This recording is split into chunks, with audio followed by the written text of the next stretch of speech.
It looks like Freddie Andersen's going to get $4+ million, apparently from a Western Canadian team. Gee, I wonder who. There are rumblings. I would rate that as a rumblings that Freddie Andersen, by the way, has not been given permission to talk to other teams. So that's interesting. But Hyman has. But Freddie Andersen, they're saying that there are teams out there, there are deals out there, at least in the $4 million range for Freddie Andersen. I just don't know how long. We haven't seen much of that. And they're in on Hyman. Again, I'm asking what the Oilers do. So, like, Ken Holland, big Hockey Canada guy, is going out and getting to, like, the biggest Hockey Canada guy, Duncan Keith, who just turned 38 today. Happy birthday there, Duncan. And then it's like, all right, who's the most impressive team that I watched last year? Literally. And the answer was the Leafs, because the Oilers only ever played the Leafs in the regular season. So he's going to take their goalie and he's going to take their top left winger. Like, listen, Freddie will probably make him better, and so will Hyman. But again, I'm dying to see just something interesting with the Edmonton, something creative with the Oilers. Duncan Keith is sure as shit interesting. You know what's going to be I wouldn't creative? call it creative. You know what's going to be creative? What? When they re-sign Mike Smith again and justify it. I can't wait. Now, it doesn't mean they won't sign Freddie, but a Freddie-Mike Smith tandem means you're going to be playing your third goalie a lot. And I think that's going to be fat. Oh, come on. No, Mike Smith is almost 40. He had a good season last year, but it's a lot to expect of a guy like that. And Freddie didn't play after what, January? No, February? He had that one game against the Sens. Listen, I have no doubt that Frederik Andersen healthy is still a legitimately great NHL goalie, but Demon. We haven't seen it for 2 years, man.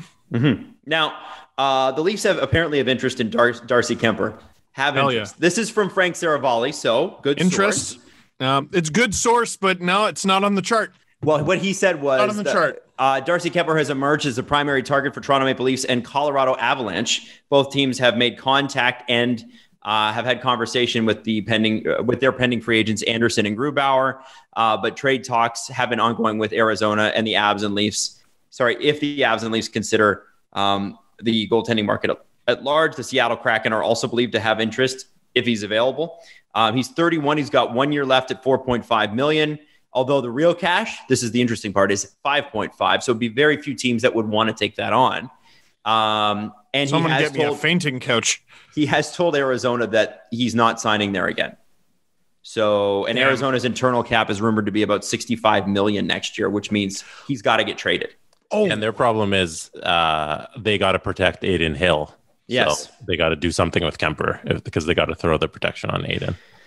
Now the thing is, the Leafs don't want to make this deal before the expansion draft. Well, because they'll lose Jack Campbell. Because they'll lose Jack Campbell. But the Avs could. And relatively simply, I would think. Do they not have a goalie signed? Well, Grubauer's gone. I mean, I guess. Well, they're working on a deal with him. Well, they're saying that Kuemper will be another guy if Grubauer is gone. Because Frank Saravalli just said they have talked to Grubauer, but I haven't necessarily seen that they're close. So I didn't realize this. So Grubauer and Dubnyk are their goalies. Both are UFAs. And then I'm looking at their other goalies. I think Hunter Miska, Jonas Johansson, I know they just signed, who I assume is their exposed goalie at the moment. And then they got a 20-year-old guy named Trent Miner and Justus Anunen, who's got some great numbers in Europe, who neither of those guys would even be eligible to be taken by Seattle. So, yeah, right now it looks like Colorado's goalie of consequence is Hunter Miska. Oh, I didn't realize it was quite like that. Now, which could be a good situation. Mm-hmm. Yes. Oh, yeah, absolutely. Absolutely. Like, it's not going to stay that way, right? Right. We fart on interest, but Frank Saravalli sprinkled in a word. What's the word? Primary. Primary targets. Because Frank, he's a smart man, that Frank. He tweeted that out. And when it was still in drafts, he went, you know what? All this says is interest. And people are going to fart on this en masse. And then he throws in primary target. Oh, I'm listening, Frank. Okay. Give me that hot sauce, Frank. I'm trying to figure out if that Kuemper deal has to be done in the next 24 hours before 5 p.m. or 4 p.m. tomorrow. I don't think because so if because they're gonna protect Aiden Hill and Kemper's going to be exposed. Is that who Seattle wants from Arizona? Is there anybody else on the team that you would take? If there's not, then you have to make a deal within the next couple of hours, else you're going to lose this goalie for nothing. And Connor Garland is also supposedly being shopped. I tell you what, let me be selfish as a Leafs fan and throw this out there. If Arizona has an internal cap, one guy who makes less than his cap hit is Alexander Kerfoot.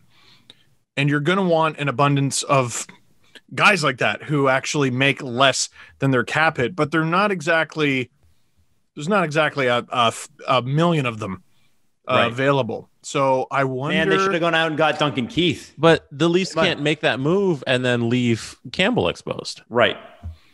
So the Leafs are out. Like, you could do a move where the base is Garland for Kerfoot. It's the base. And Kuemper?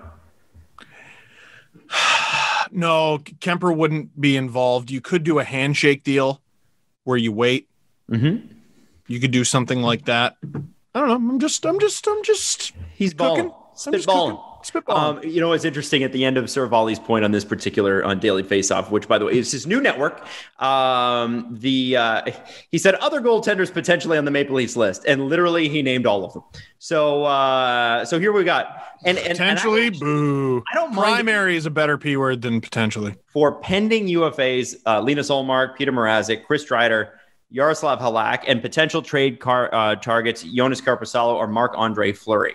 Now, I have to say, Marc-Andre Fleury didn't make too much sense to me just because he makes $7.5 million. No. But the performance aspect of it and the fact that he's a wicked guy and the fact that the Leafs probably need big personalities like Marc-Andre Fleury in the dressing room, like very clearly last year, they went out and got personalities for that dressing room. And I think that should tell you something. I think if you're a Leafs fan, you might want to pay attention to the personality angle that they went with last year and go, maybe this isn't a close dressing room, or maybe this is a dressing room that needs a older steadying influence. Who knows? Just support. Just support. That's a lot of support. They went. You know what's going to happen here? What? Seattle on what day is the expansion draft? Wednesday. Yeah, we're going to be sitting here on Wednesday or the next show after the expansion draft, and Seattle's going to have like 5 goalies. And they're going to flip them because like you just named like guys that could just be off to Seattle who they use then to flip for other guys like Drieger, Fleury, Kuemper, Kakkonen on Minnesota. There's 4 goalies right there who could all be your starter, who could just be on Seattle. You take 3 of them, you get another backup. Maybe that's like Jake Allen, and you flip those for other assets. So what Vegas did was they got an abundance of defensemen and they flipped a bunch for assets. What Seattle could do is that, but with goalies. I think it's going to happen.